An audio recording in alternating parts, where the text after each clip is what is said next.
Howdy, and welcome to the round table for Red Dirt D&D. I'm Michael Cross. Konnor Shenold. Johnny Payne. Kiri Hester. Brooke Bullock. And Ash King. And we are coming down to the wire, folks, just in case you didn't catch it. Episodes 112 to 116. If you haven't listened, Yeah, we're not talking about 116 yet. We haven't recorded 116 yet. How about 115? Okay, we can talk about that one. That sounds better. And so if you haven't listened to 112 to 1, there is going to be spoilers, folks. Oh, so many spoilers. Biggins. Big spoilers. It's a lot of stuff going on. BBEG spoilers. Yeah. Yeah. Card game spoilers. Yes. So I'll tell you. Spoilers. I can't wait to see Poppy's new character. At this point, I will say at this point, if I die, I'm just gonna take a nap. We're so close to the end. Your wildfire can come running in. I guess I could Play Wildfire. Poppy's consciousness just goes into wildfire. That's gonna make a weird relationship, bro. Every turn on my initiative, instead of battle, it's just Kiri hanging out with Gideon. Or sorry, Poppy hanging out with Gideon. Yeah. You leveled up though. You yourself have leveled up. You have today. Oh, Congratulations, yeah. level It's 31. My birthday. Yay!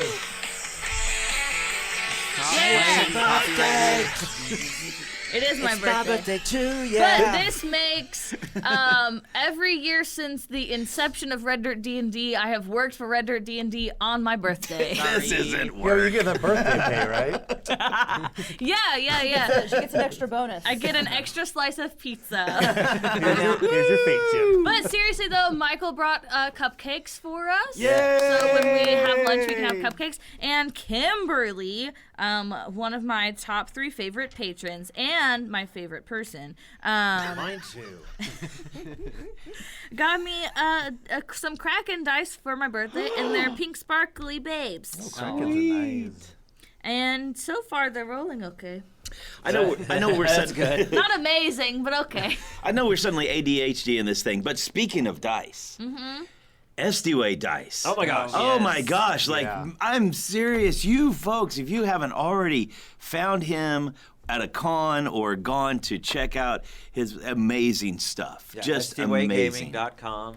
Yeah, Facebook. Facebook SDA Gaming. That's ESTY with a Z. Okay. No Z. ESTY. ESTY.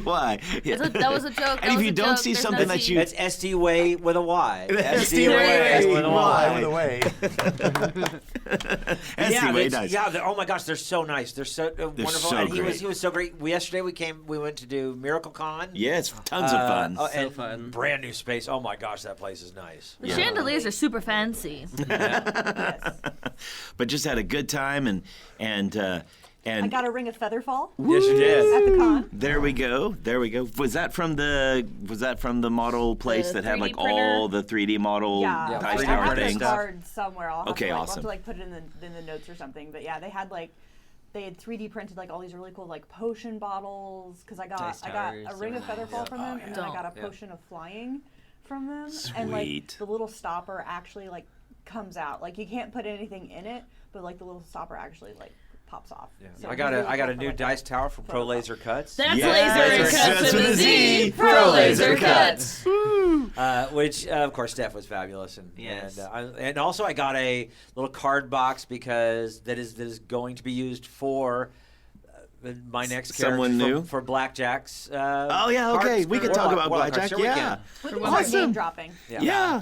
That's so I've cool. already name dropped it because I think I gave the lore on where Billy the Possum is from. The answer, real America. That's right. Yeah, so and I just realized I thought possum because we're all playing the personificated Rat folk. animals. Yeah, rat folk. I'm Furries. playing a jackalope folk. You're playing a spiderkin. Billy That's is right. a literal possum. And I think awakened possum was what I think. I think that's Yeah, the best yeah, way to yeah. play it. Awakened That's what we finally possum. settled The on, only way was he he's can been talk is awakened. because he's been Talk awakened. and walk But- back on his hind legs if he fight wants. with a sword. and fight with a sword. But Are we just giving a trailer for the upcoming in-between roundtables right now of what we're going to talk That's about right. then? Well, that's What a deal. Campaign 1.5, folks. Let's Woo. take table the 1.5 discussion for later. So episode 112. We still need to talk about 112 to 115. But if we talk about it, then 116 happens. But and Mark goes through so know. much in those episodes, and it hurts me.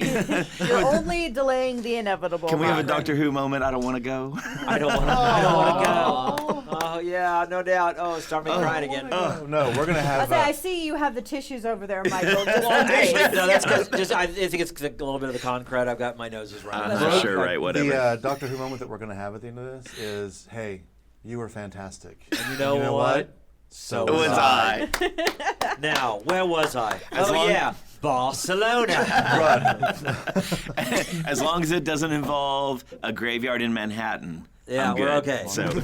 Okay, so episode 112, we actually were in the lair of Thundercrack. Yeah. Yes, We're hanging out 111. with Thundercrack, which is just the most amazing thing for Gaz, because, again, we're talking about how for most people, Thundercrack is just a legend. For Gaz, although still a legend, is he's never seen Thundercrack. There's always that feeling that she's there. Yeah. It's like Santa. So yeah, but well, not like Santa. No. Somebody who you know actually does exist, even though you've never seen them. nothing What do you like mean Santa doesn't exist? Little boys and girls out there listening with adorable Poppy cosplays. Santa is real, and if Michael Cross tries to tell you he's not, he is trying to trick you. Okay, But we know what you mean. Yes, but and so for Gaz it was pretty amazing, and then we all hear something. Only Poppy and Thundercrack's ears perk up. Yes, that was a good moment. Flight of the Valkyries playing Yes. just really off. Only, it helps only, when your only with that perception evil is a tune, right? +9. Yes. Wow. That's the beauty of I playing a wish wisdom-based Connor's character. Yeah. perception was good.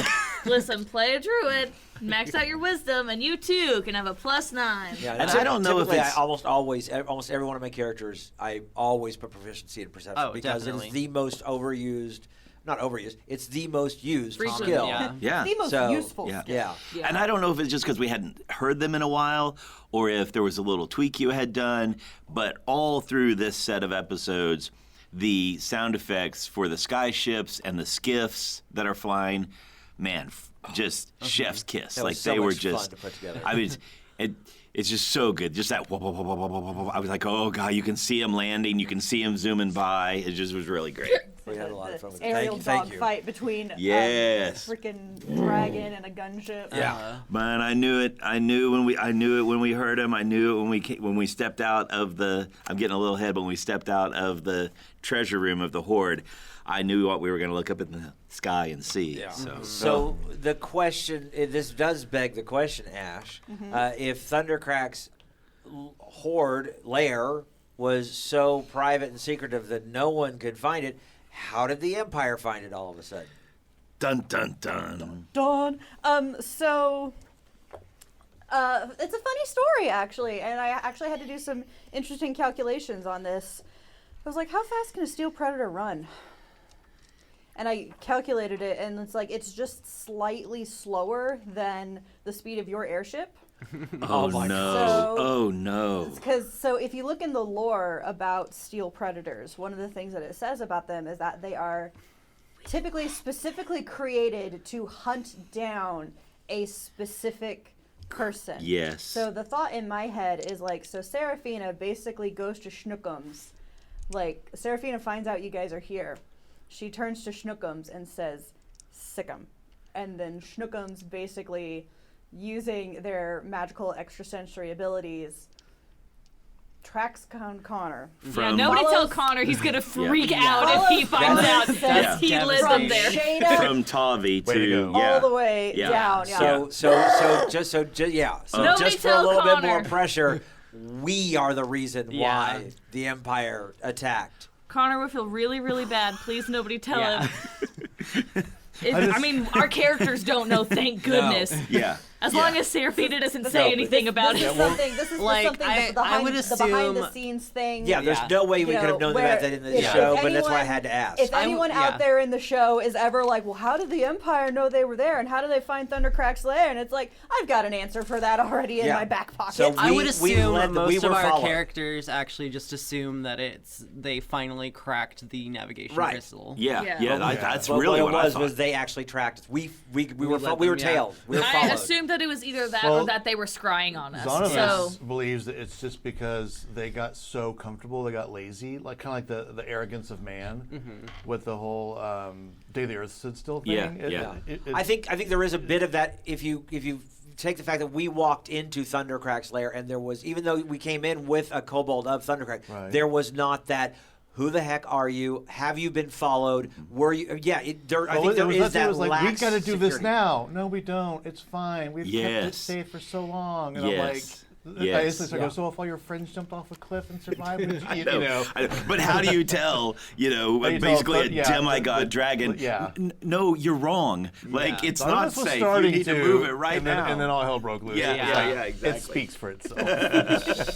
But I think that was interesting. The moment where we actually go in to the second horde, and the first person we see is Seraphina and that horrible. I'm so Steel glad Defender. what happened to that Steel Predator.